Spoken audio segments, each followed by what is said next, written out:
What if I told you that tomorrow morning, two Americans are going to step outside their front doors at the exact same time, one into -11 Celsius, the other into beach weather, and neither of them has to cross a single border to explain it? We're looking at a 38-degree temperature swing from New York to Miami right now. And just so that lands, that's the difference between water freezing solid and a day you'd wear shorts and flip-flops. And the wildest part is, that gap isn't shrinking, it's widening. The pattern driving it is getting more aggressive. And what's barreling toward the East Coast this weekend has the potential to make everything we've seen so far look like a warm-up act. So today, we're going coast to coast, city by city, breaking down exactly what's headed your way tomorrow. And then I'm going to pull back the curtain on the one atmospheric setup that's splitting this country in half and why it's not done yet. Let's start right where the cold is hitting hardest, New York City. Tomorrow in New York, the high is only going to scrape 30 to 32 degrees Fahrenheit, basically 0 Celsius, give or take, and that's supposed to be the best part of the day, which tells you everything. The real gut punch is the overnight low. We're talking 12 to 18 degrees Fahrenheit before wind chill, and once that wind gets going through those concrete canyons, the feels like temp is going to nosedive. We're talking gusts that make your eyes water in seconds. The kind of cold where exposed skin starts hurting almost immediately. This is not your typical chilly winter day. So if you're stepping outside in the city tomorrow for any reason, go full armor layers, gloves, face covering, the whole nine, because that wind chill is absolutely ruthless. Now Philly, don't be sitting there thinking you caught a break. You're locked into the exact same cold pocket. Highs around 30 to 32 Fahrenheit, with overnight lows tanking into the single digits and low teens. That Arctic air mass squatting over the Northeast has zero intention of leaving anytime soon, and it's treating Philly and New York like a couple of punching bags right now. Pittsburgh, you might actually catch the worst of it. That second wave of Arctic air is dragging temps to nearly 40 degrees below normal across parts of Pennsylvania, and that threat is absolutely still alive heading into the weekend. Boston, you're staring down highs in the upper 20s with wind chills that could easily dip into the single digits, basically. New York's misery, with that trademark New England edge layered right on top. And D.C., you're sitting at highs around 33 to 36 Fahrenheit, which parks you right in that frustrating zone where the atmosphere can't pick between rain, sleet, or just making your whole day cold and gray. Quick question for the East Coast squad. What's the coldest it's gotten? Where you are this week? Drop that number in the comments because I have a feeling some of you are going to shock people. All right, now let's jump to the Midwest. And I gotta be real with you if the Northeast is suffering. Chicago is in a whole different weight class of pain right now. Tomorrow in the Windy City, highs are maxing out around 16 to 23 degrees Fahrenheit, which is -5 to -3 Celsius. And that's the peak. That's as good as it gets all day. Overnight, we're cratering to somewhere between 7 and 16 degrees Fahrenheit, potentially even lower in the outlying suburbs, the kind of cold where your car might just straight up refuse to start in the morning. Stack on some light snow and nasty gusting winds, and you've got a morning commute that's about to test everyone's patience. Visibility could drop to almost nothing when those snow squalls punch through. If you're behind the wheel anywhere in the Chicago metro tomorrow morning, please give yourself extra time. Those squalls hit like a switch. 1 second you can see fine. The next second you're driving blind. This is textbook Alberta. Clipper behavior, quick-moving systems sliding down from Canada that aren't monster storms on paper, but will absolutely ruin your morning if you're caught off guard. Detroit, you're getting dragged into this too. Highs around 18 to 25 Fahrenheit, with lake-effect snow bands threatening to drop a quick inch or two, especially east of the metro, where those bands love to set up. Minneapolis, at this point, y'all are living in a different dimension. Highs barely touching 10 degrees Fahrenheit. Overnight lows potentially below 0. Just full-on deep freeze mode. And I know a ton of Midwesterners are watching this like, bro, this is just Tuesday for us, fair enough. But stay with me, because the next part is where this story takes a hard turn. By early next week, Some Midwest cities could see temperatures skyrocket 30 degrees or more in 48 hours. Imagine going from can't feel your face cold on Monday to cracking a window open on Wednesday.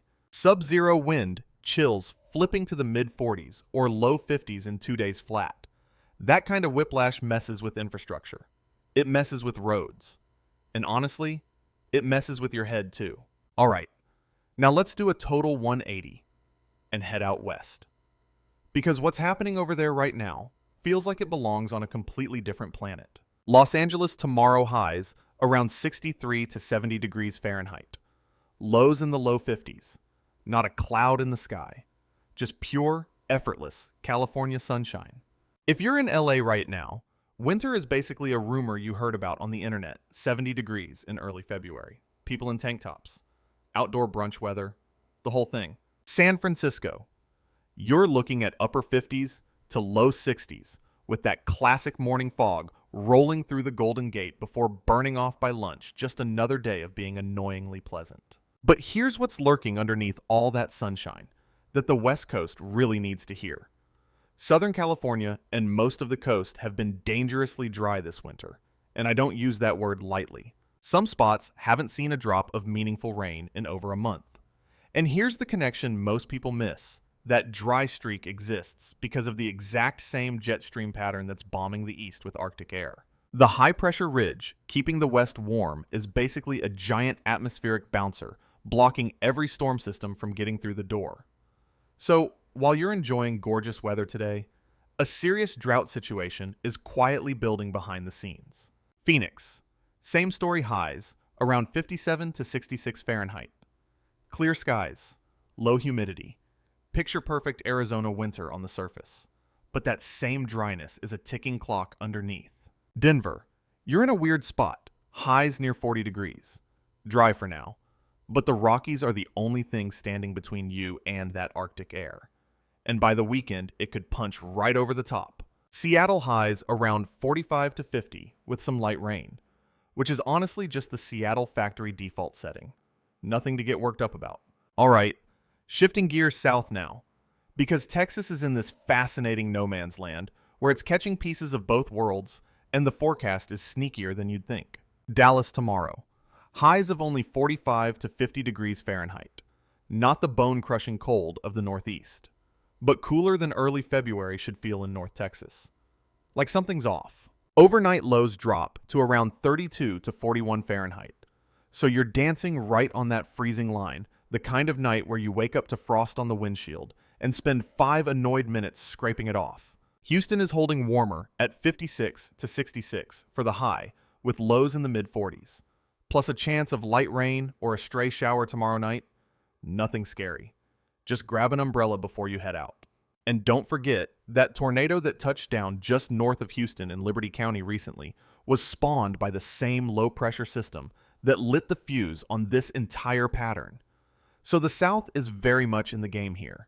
Atlanta. You're looking at mid-40s to low 50s under a heavy blanket of clouds. Not the worst day. But that wind is going to shave 5 to 8 degrees off whatever your phone says. So layer up. Nashville. You've got a tricky hand to play highs around 38 to 44 with a chance of light wintry mix after dark, which could mean slick roads for anyone heading out early the next morning. New Orleans. You're sitting pretty at highs in the low 60s with some clouds comfortable enough. But that Gulf moisture could fire up a stray shower if the timing lines up just right. And now, the place that's living completely rent-free in every northerner's head right now, Miami, where winter is apparently just a concept. Miami tomorrow, 77 to 80 degrees Fahrenheit. Lows around 64 to 68, partly cloudy, with a lazy ocean breeze. The type of forecast that makes you wonder why anyone voluntarily lives where it snows. When someone in New York is literally layering 3 coats to survive a trip to the bodega, and someone in Miami is picking between the beach and the pool. You know the pattern has gone full chaos mode, but don't get too comfortable down there. Another cold air intrusion is eyeing Florida late this week, and while it's not going to be brutal. A drop from 80 to the low 60s is the kind of thing that sends Floridians scrambling for a hoodie. All right, we're about halfway through, so this is the perfect spot. Pull up your weather app right now, check your current temperature, and drop it in the comments with your city name. I'm genuinely curious how wide the spread is in this comment section last time we did this. Someone posted -15 from Wisconsin, and 2 comments down, someone posted 78 and sunny from Tampa. And that still lives in my head, rent-free. And if there's a specific city or state you want the full breakdown on next time, throw it in the comments. The more y'all request, the more targeted these deep dives get. And those have been going crazy lately. Now, here's the part where we zoom all the way out. Because everything I just covered, every city, every number is just a symptom of one thing. And that thing is the jet stream going haywire. Right now, the jet stream has buckled into what's called a high amplitude pattern, and forget the jargon. What that means in real life is, instead of flowing smoothly across the country like a highway, it's zigzagging wildly from north to south like a roller coaster that lost its rails. When one of those zigs pushes up high, it creates a ridge, a dome of warm air, and right now, that dome is sitting right on top of the West Coast, which is why LA and Phoenix feel like paradise. But every ridge forces a trough on the other side, and that trough is basically a wide open highway for Arctic air to barrel straight down from Canada into the east without anything to slow it down. So the West bakes, the East shivers, and this tug of war just keeps escalating. The warm side gets warmer, the cold side gets colder, and the boundary between them keeps getting more volatile. What's really raising eyebrows about this particular setup is how locked in it's been. This isn't a quick Arctic blast that rolls through and bounces. This is wave after wave after wave, and each one that collides with moisture has the firepower to drop serious snow. The first system pushing through is relatively mild, some snow showers over the Great Lakes, maybe a coating to a couple inches in parts of Ohio, Pennsylvania, and West Virginia through Friday. Manageable stuff. But the second round hitting this weekend is the one that deserves a circle on your calendar heavier. More widespread snow across the Great Lakes, Ohio Valley, and potentially deep into the Northeast. Stack it all up over the next 5 to 7 days, and we're looking at 3 to 7 inches across a massive footprint stretching from Michigan and northern Wisconsin through Pennsylvania and into northern New England. That's no joke. Some spots could push toward a foot, especially in the usual suspects' higher elevations, and those lake effect magnets like Buffalo and Syracuse that just eat snow for breakfast every winter. Now, I want to be straight. I'm not out here trying to fearmonger this into some apocalyptic blizzard, because that's not what the data says. At least not right now. And keeping it real matters more than keeping it dramatic. But for everyone who's been saying this winter has been all talk, just cold temps with nothing to show for it, well, the snow receipts are about to start rolling in, and Mother Nature doesn't do refunds. And here's the plot twist that's going to blindside a lot of people by mid-next week. That warm air from out west is going to surge eastward into the Midwest and Great Plains, and some areas could spike 30 degrees above average almost overnight. Let that sink in, record-breaking cold, followed by potentially record-breaking warmth in the span of about 7 days. That level of atmospheric whiplash is rare even for February. And when swings like this happen, the atmosphere usually has more surprises loaded. Don't let that warm spell trick you into thinking winter's packing up historically. These big mid-February warm-ups are almost always the calm before another storm, with brutal cold snaps and sometimes even bigger winter events stacked up right behind them. So the back half of February could be one of the most volatile weather stretches we've seen in years. And that is something we're going to be all over. Now, quick one for the Super Bowl crowd kickoff is Sunday, and there's a legit chance of light to moderate snow across parts of the Ohio Valley and Northeast right around game time. It could fizzle out to nothing. But picture the scene your crew packed on the couch, game on the big screen, and a blanket of fresh snow falling outside the window. Honestly, that's a core memory waiting to happen.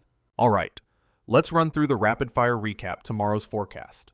Coast to coast, everything you need in 60 seconds. Northeast and mid-Atlantic, dangerously cold.